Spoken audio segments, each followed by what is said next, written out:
Coming here in person is so much better. I've tried to watch talks online. It can be harder to concentrate, there's so many more distractions at home. But here as well, you can actually ask the presenters questions. You can talk to the person sitting next to you, and you can talk with the presenter afterwards in the hall. It's really a totally different experience than just being here virtually.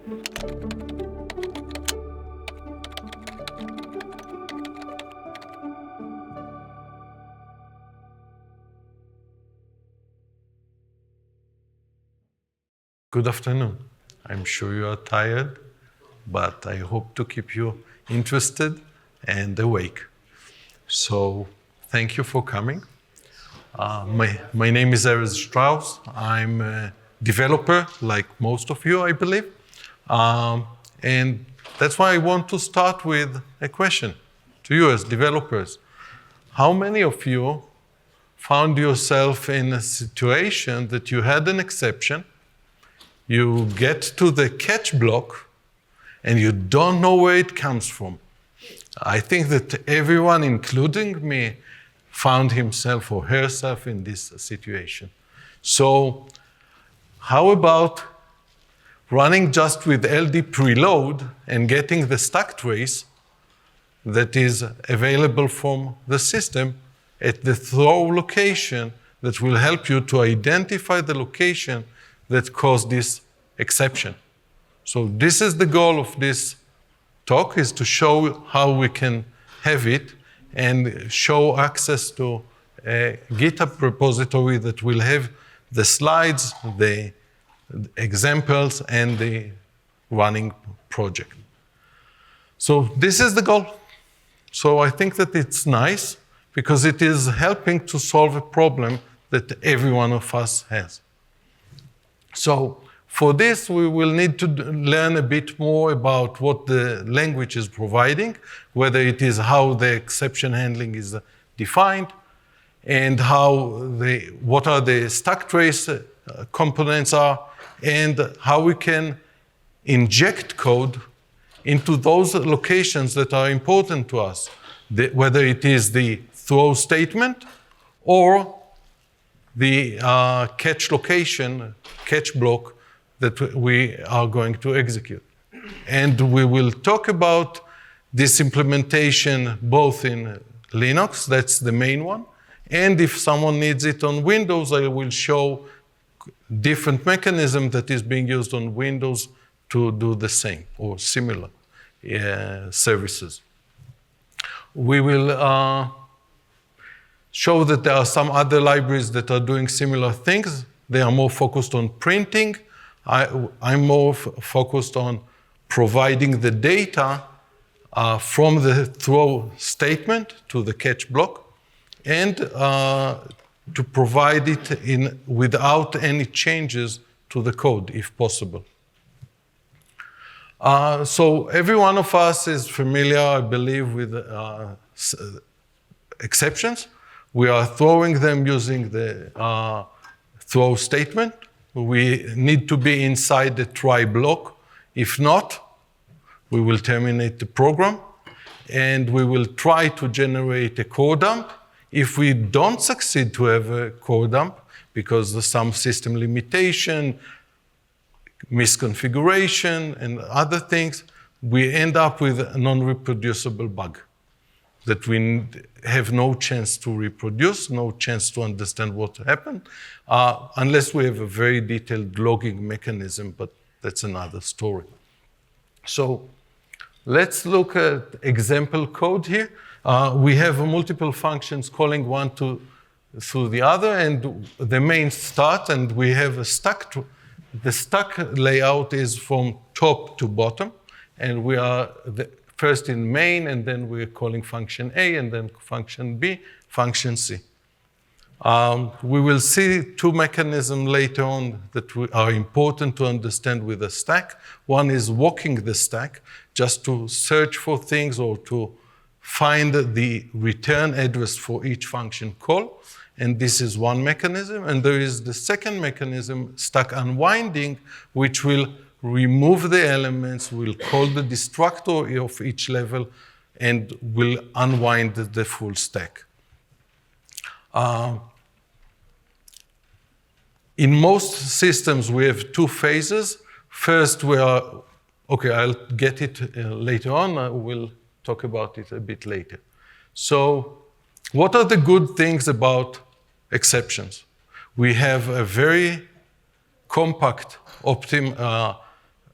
optimistic code that is without any error handling, and all the error handling is done centrally in the catch blocks that enable us to write a code which is efficient and easy to read. What are the drawbacks? We have a set of predefined hierarchy of errors or type of exceptions, and that enable us to separate our handling according to the types of the exceptions. So what are the limitations? One of the limitations is that we don't know the call sequence that leads to a given exception. And we don't have a mechanism currently to inject code to do the work that we need in order to provide extra information. When we are trying to debug code, if we put a breakpoint inside the catch block, it is already too late. We already unwind the stack. So we don't have what happened.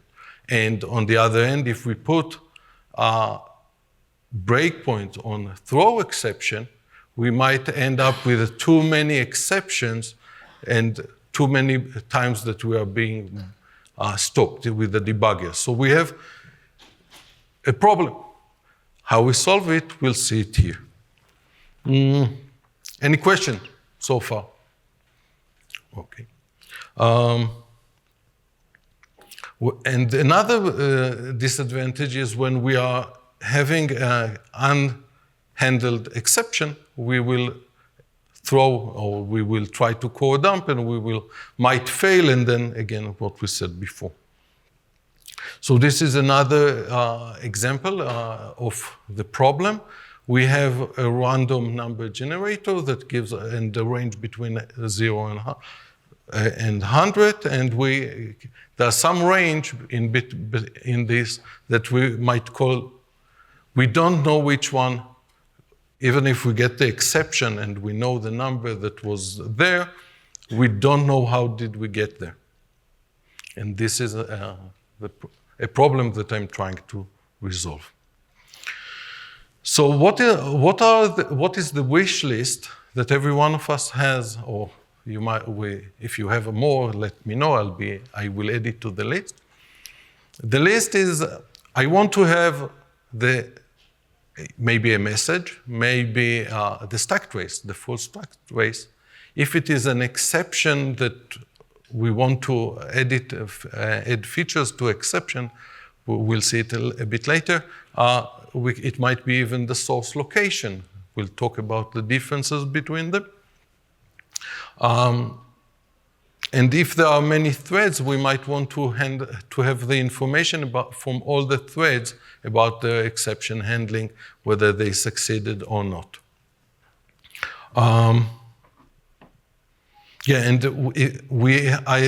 Something that is not written here is that we might want to have a hook that we want to exercise every time that there is a throw.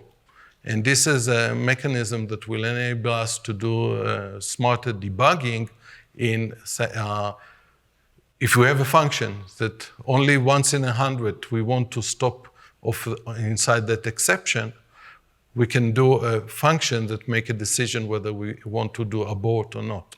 So this is another mechanism that can be done with this library.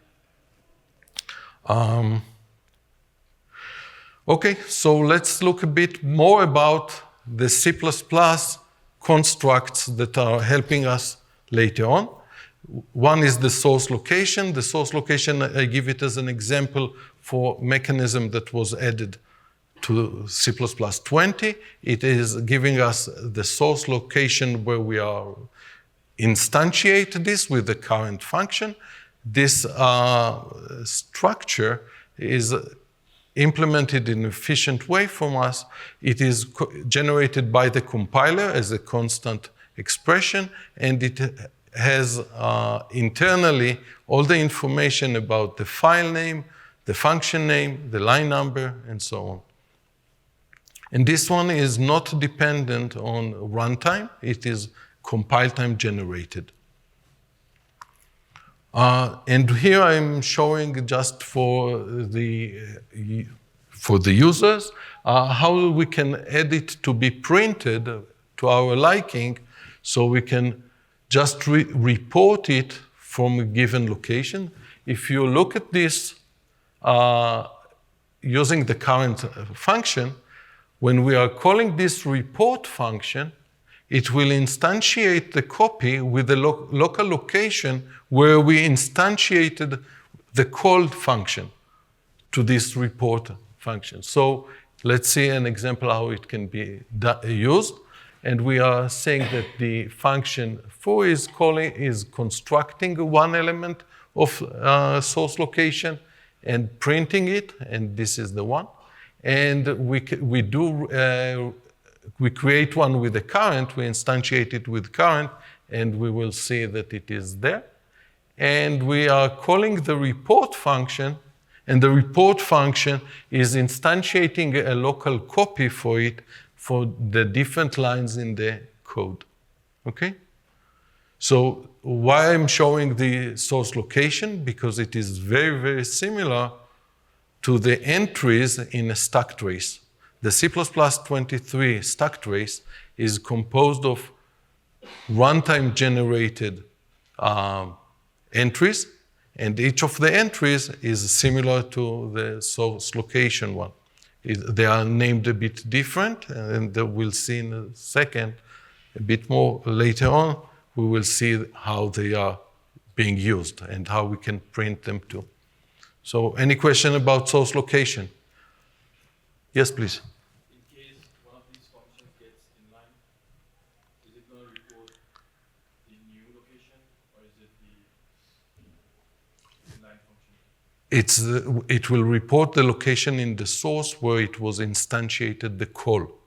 So if it was through a template, it will show you for example, the template parameters that were generated for that. Does name the inline function itself? Yes. Sure. So, any more questions? No more questions. Okay. So the next thing is runtime stack. We have multiple frames, and we want to have the addresses of them where we need to return from the function calls. And this is generated with the current function that we'll see it in a minute. And it can be dynamic in size. We can set the maximum size in case we don't want to have too many entries. Let's say you have a recursive call, and at some very, very deep you are doing a throw. You don't want to catch a stack trace of 200 function calls. You usually want to have some limit, and it as left to the reader an example. The stack trace can be generated with a specific allocator. We can request a different default allocator for it, so we can have control on the memory utilization of it, and we can impact the performance of capturing the stack trace.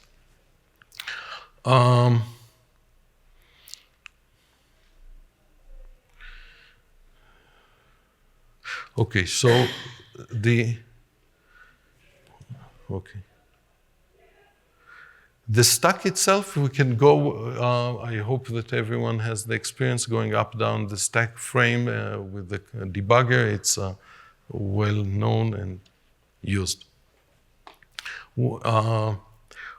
Unwinding calls the destructor. We need it to clean up properly the elements that were allocated on the stack. And stack trace. It's a sort of vector of those entries. Of each one of them is a frame with the information, or it's a pointer to the return address, but we can generate from it the file name, the line number, and the function call that generated this entry in the stack trace. But this one will be, as it is runtime, it depends on debugger information that we requested from the compiler, and this is everyone familiar with -G on GCC and so on.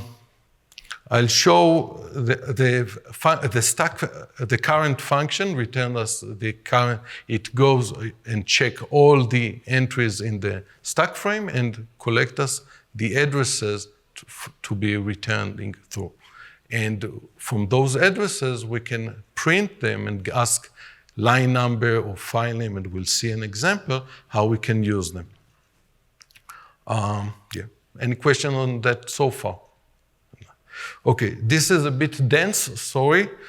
It's an example of how we can process the entries inside the stack trace.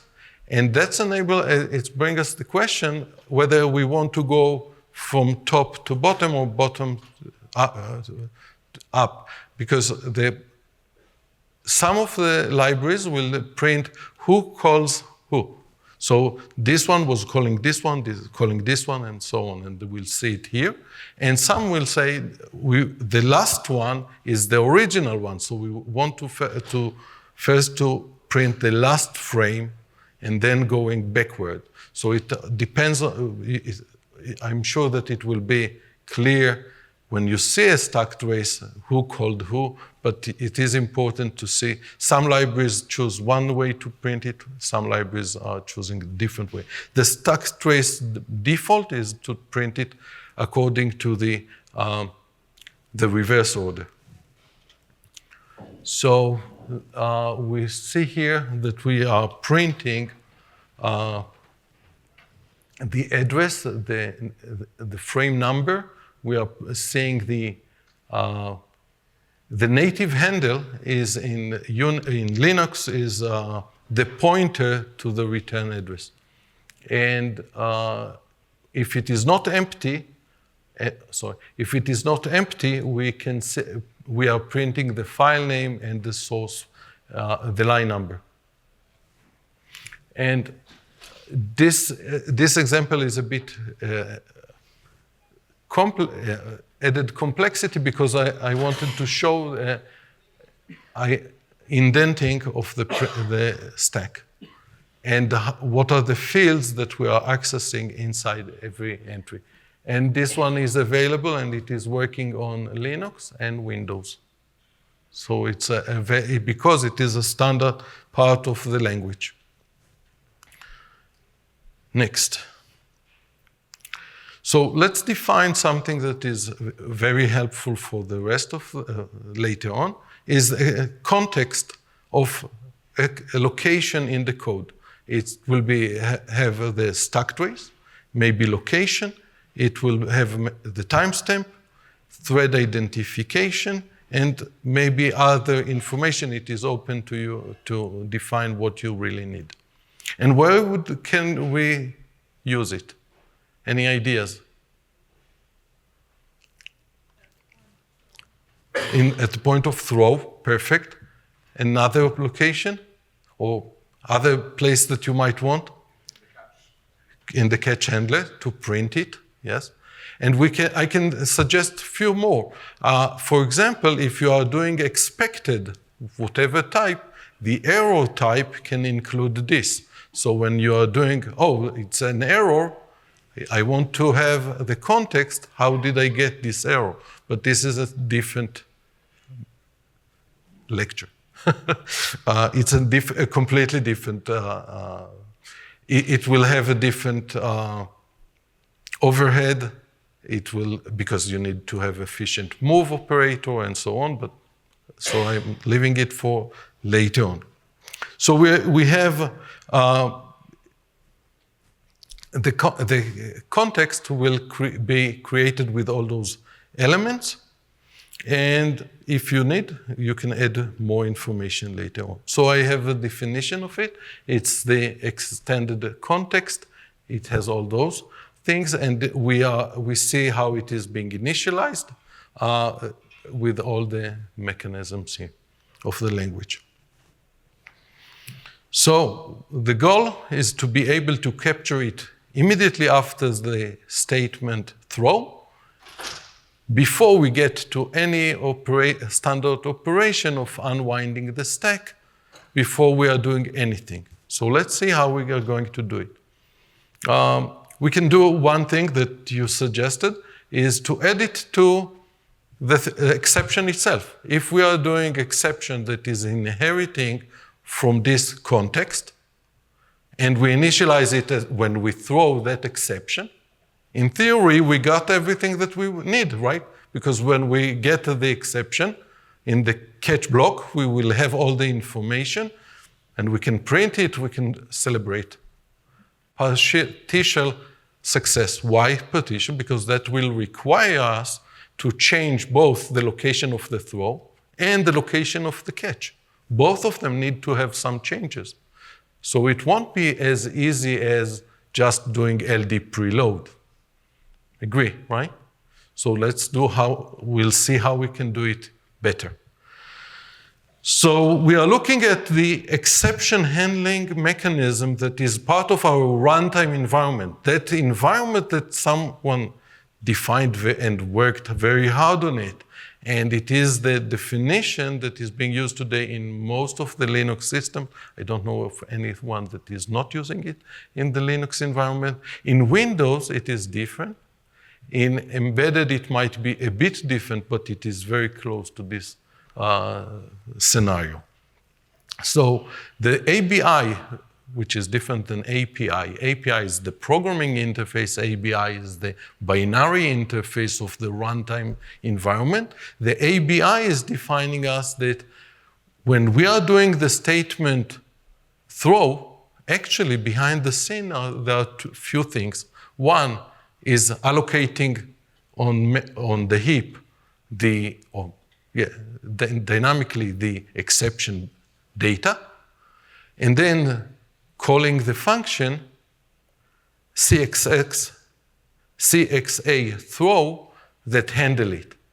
And when this function needs to handle the exception, it will do two things. It will search first for a catch block that matches the type of the exception. And if it finds it, it will unwind the stack to remove everything that is not needed anymore from the stack and execute the catch block.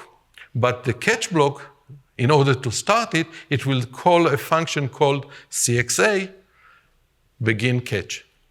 And what we want to be able to do is to intercept these functions and add functionality just before those functions doing the same things that they did so far. So if we can do that, we can capture at the beginning of the throw, and we can print it out when we do the block of catch. Or when we do the statement of terminate, we can print out the output of the stack trace. This is a bit risky, but I will talk about it later. And we can print out the stack trace just before calling abort and causing the core dump. So these are the mechanisms that we are going to use. So interception of functions in dynamically linked executables. How it is being done.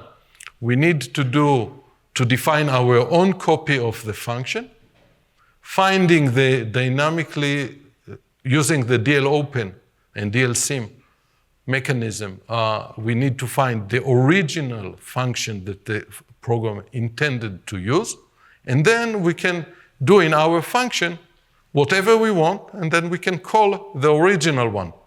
If we do it, and everything will continue to work as if it was working as usual, but with our extra side effect functions doing the work for us. So we need the first linking order. If we want it to be not with the LD preload that I showed before, and we want it to be part of our application, we need to be first in the linking order of objects, so our function will be first before others. Otherwise, we might have problem with this.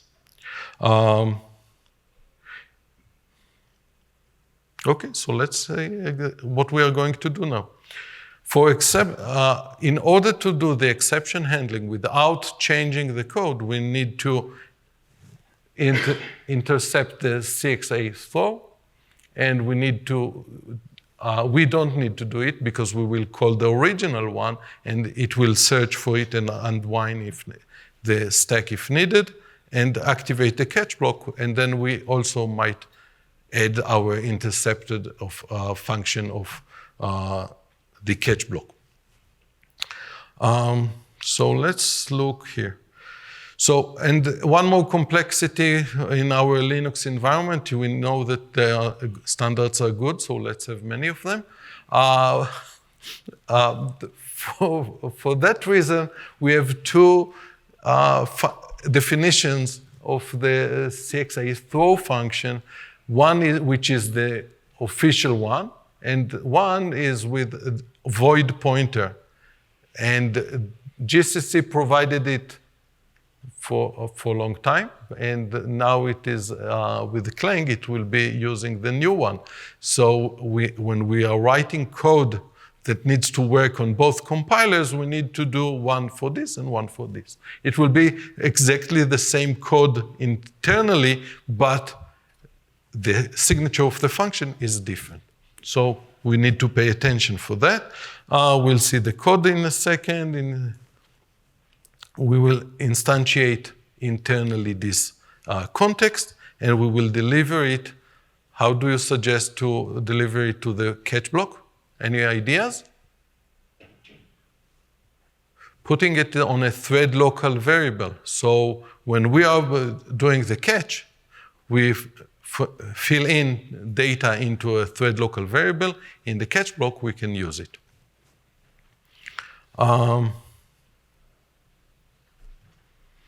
And because some more concern about performance, we can provide also control whether we want to capture all the information or only part of the information. So that's also will be available through a thread local variable that says, oh, skip for now, because I know that I'm going to have some exception in tight loop. And if you want to enable it again, you just need to change this control variable. So here is an example. Sorry for, it's not as nice as we thought. I thought it will come. Okay, so what do we have here? We have this function that is first we have the type, and we are calling this DLSim that search for the original function. And that's why we have here, first we define a type.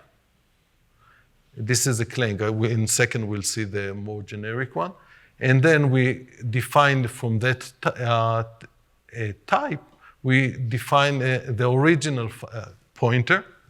And then when we are defining our own function handler or function, we are doing, intercept called with a type of, here we could do the stacktrace, but later on. And then we are calling the original CXA throw. So as if we were not here. So it will continue doing the search and unwind or calling the stack, whatever it's needed to do. But we came in the middle and did our job. And if we look here, we throw just integer and minimal throw intercept, and we are saying, the type info name is I. We can do demangle later on. We will see there is in the library it is using it, and we got exception. So we see that really what happened is between the throw and between the catch block, we were there. Makes surprise to many, or not that surprising? Okay, so after we did this, this is the example that is a bit more tricky because it is using the same the different signatures, one for Clang and one for GCC. And if you go to this Compile Explorer link, thank you to Matt Godbolt, that work very nice. You will see it running in both. Yes, please. Does it make a difference because it's external C? They're gonna mangle the same. So does it make a difference that one is void star and the other takes the type pointer? That's a good question. I didn't look if it will do because of the external C whether it will change it or not. I will check it. Thanks. Thank you. So it might not change the object, but when you are writing the code, it will fail to compile because it will shout on you, oh, the mismatch, because my definition here will contradict the definition of GCC, and then it will fail, not on the link, at the compile time. So this is the 6 I throw. Compiler flags, just to be aware, because we need to. If we compile with O2, we might have inlining of the functions. So we should be aware that the stacktrace, the default library that we are using here, is not, it will miss this information. But there are other libraries, part of the references to this talk is backward CPP will know that there were functions that were optimized out, or optimized out the call, but not the code.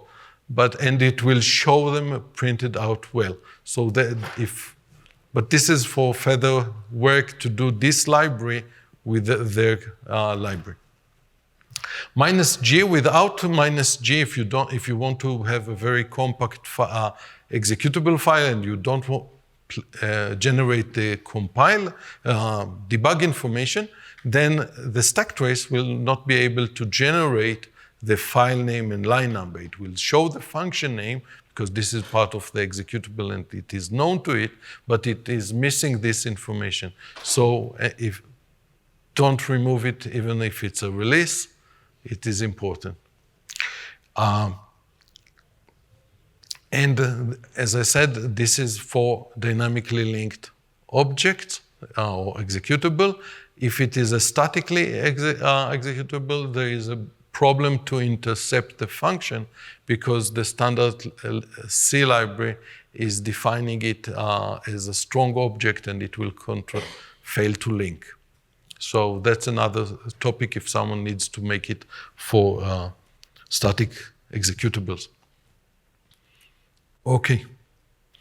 So we can control whether to capture the full context. We will have a throw info object that will have all the information about the exception that was thrown.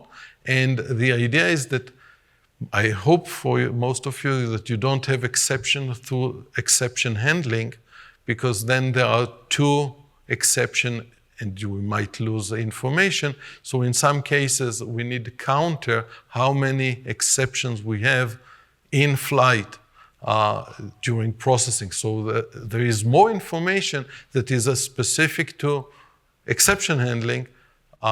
So that's why we have two separate classes, one context and one throw info. And it will generate a printout, printable data. And if we can do in the throw info, if we registered ahead of time a callback, we can do a callback directly from the throw location. So if you needed to stop with debugger or to have some conditions and do your own stack trace or things at that level, it will be available. The GitHub repo is not yet available. It will be available during the conference. I will incorporate your feedback. So if you have questions and things, I will be happy to add.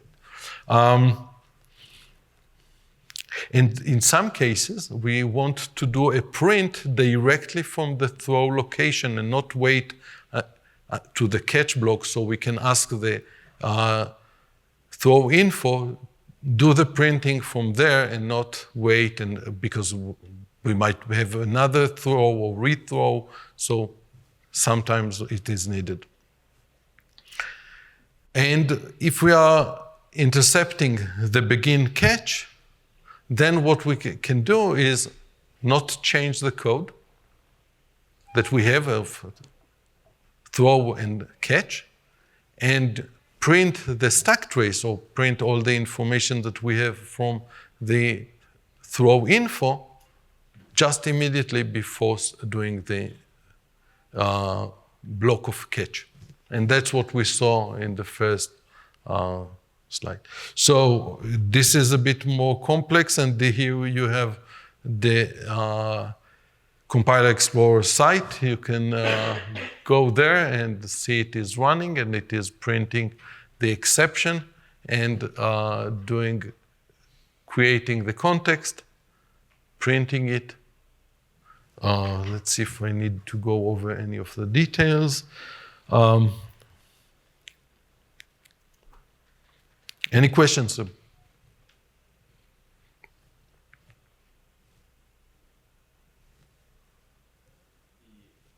Yes. So the new implementation for the throw.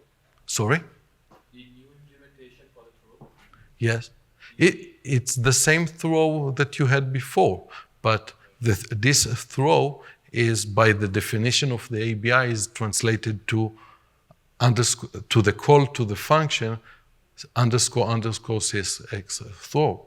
And I'm intercepting this function, so it will call to my function instead of calling the original one.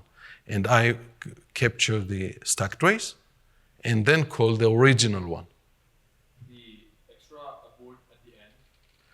Oh, very good catch. Interesting one. It is not needed, because when we are calling the original one, we are going back on the stack. But anyone has a guess why it is needed? Yes? Compiler requirement. Yes, because the function itself is defined as non-return function. And the abort is what the hint that I place here, that I'm not going to return, so don't give me this warning or error, because otherwise it will say, oh, you are returning from a function that by the signature it is non-returning function. So I need to add it. It is unreachable code there for any purpose. So unreachable would solve that issue. Thank you. I should add it to. Thank you. So that's the mechanism. Terminate handler.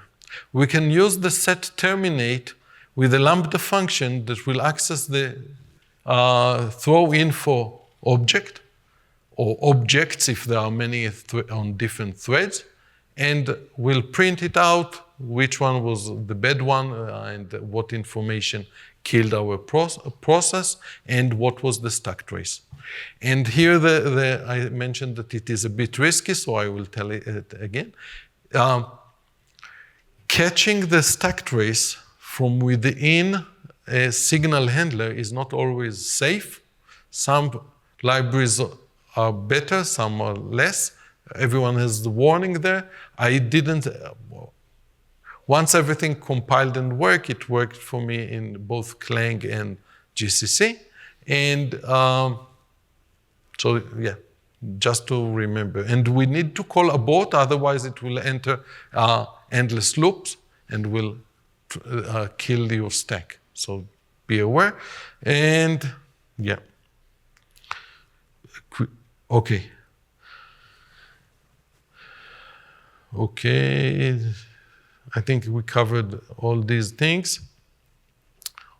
And we need to just to cover in details what we have. We have last throw context is a variable that even if we are inside the catch or after a code, other code, we will have the last throw context, which is our thread info or throw info that was generated or populated into that variable. We will have, we can set on throw handler, and but if you need more things or more features and you find it, please let me know, and more features can be added. Actually, this project is at the beginning, so everyone can suggest and ask for features and comment. Next. Yes, we mentioned how things can be done with a hook in the debugger. And you can access on each of the threads, you can access the thread local info, last throw info, and you can call directly from the debugger the information about all the threads, because the library is collecting per thread the throw information. Windows. Windows is something that not everyone is working. How many are working on Windows? Okay, so thank you for being patient. In Windows, it is the ABI of Windows is defining that Windows are treating exceptions, C++ exceptions, through the structure exception handling mechanism, which is a vector of handlers for different exceptions. We will put there an exception. If anyone needs the working example, it is in the Compiler Explorer. Thank you again. And it is placing the vector into the vector exception handler. And that exception handler is constructed at startup time because it is a part of initializer of a global variable that just placed this vector in. And then the handler that is there is calling stacktrace and putting it on a thread local variable that is available later on. So that's the way it is working there. So, but in Windows, we have a problem with the start begin catch, and that's not available. I didn't find how to do that part of the library. If anyone has a comment, please let me know, because this is piece of the ABI that is not covered there.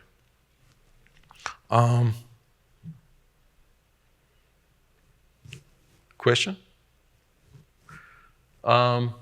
Windows example, this is the code of, we see this is the capture of the stack trace. And this handler will be placed as we see here that we are adding a vector entry. So when it is searching for the exception on the vector, it will find us.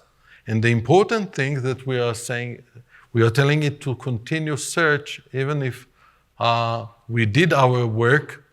If there was someone else that needs to do the work, he will find this later on. Well, view to the future. C++ 26 is implementing a new feature, and I'll explain why. Because when we are doing the stack search and then the stack unwind, we are doing 2 times walk on the stack. And if we want to be a bit more efficient, we can tell the compiler that, or the runtime environment, that we are going to do, we want to accept the exception with available stack trace, and it can be a bit more efficient in constructing it. So in theory, we can do this. We can call stack trace from current exception. but I didn't succeed to make it work on Compiler Explorer or not on my laptop. So that's left to see when it will be available on GCC and Clang or MSVC if anyone tried it. So that's the future. But again, this one is very specific to optimization, but it doesn't give us all the features that we mentioned of catching at the time and holding more information on different threads and so on. Other stack trace libraries that were before there was available C++ 23 stack trace type, and then each one of them has a different solution how to capture it. For example, backward CPP, which I like a lot, it's a very powerful one, and it is using different unwind libraries. And it can know, for different unwind libraries, it will use the proper library, and the CPP trace is also doing a very good job. And Boost, I have less experience with them. And if we want to see a bit of the history of how these things came, is the backtrace was available since at least 20 years, I believe. It's part of the C API of the Linux environment. You can get the return function, but in order to get the debug information, like line number and file name, that's where the nightmare begins. So don't try it. It's complex, and usually I don't know any library that takes the output of backtrace and translate it to the proper data that we use, user-friendly data. Future work to make it maybe more performant if needed, to make the decision automatically whether to capture the stack trace or not. To make this library also work with the similar API with Windows and Linux, and more testing, and make sure that it is signal safe when we report it. Summary, we saw how we can, from a state that we didn't have any information about the exception that was thrown, what is needed to build this solution that gives us the simple LD preload and available and can run with old code and without any need to change things. And that's the powerful feature of it. Thank you. Thank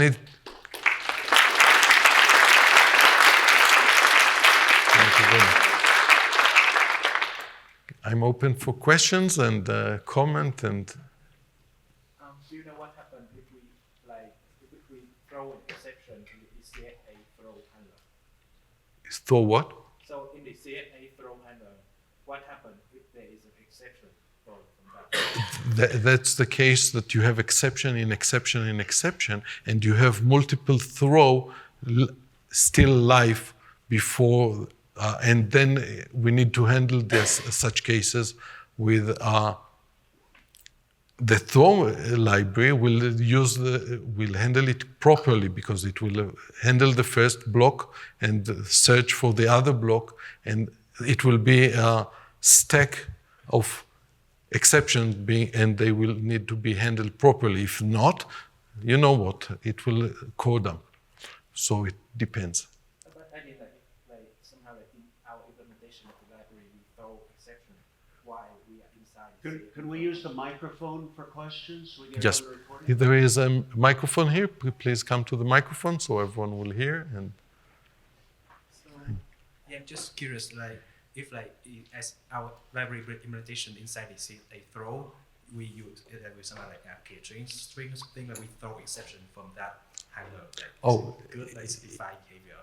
if this library will throw an exception, I hope it won't, but if it is, then it will again handle it and will call it again. It might end up as it might be that we need to add a mechanism. Are we already inside our exception handler? And if we are inside it, we want to skip the functionality in order to avoid another exception from us. I see. So maybe just make it not safe, something like that. The reason, I'll give you a reasoning for what. Okay, intercepting function in Linux is a known functionality or known feature. I did use it to trace memory allocations. And memory allocations, sometimes the memory allocator itself is allocating more data for itself. So you need to trace this mechanism. That's the case. Thank you. Any other questions, suggestions? Thank you very much. Yeah, please. So the additional logic to throw, like if you have a very large binary, it will get added to every throw statement in that binary? Thank you for the question. It's a perfect question because I'm not adding anything. The throw itself is calling one function. So I'm adding functionality to that function. It will scale to any number of calls because it's not going through those locations. Those locations are calling the CXA throw. So it will be as if it is one throw or 200 of them in the code. Have you thought of any need to restrict like this additional functionality to only some parts of the code base or file? Yes, that's why I define an API to this library that you can control on it and say, oh, on this thread, I don't want to do anything. In this thread, I want to print from the throw location. On this thread, I want to do a call to my hook function, callback. Cool. Thank you. Sure. So again, thank you very much.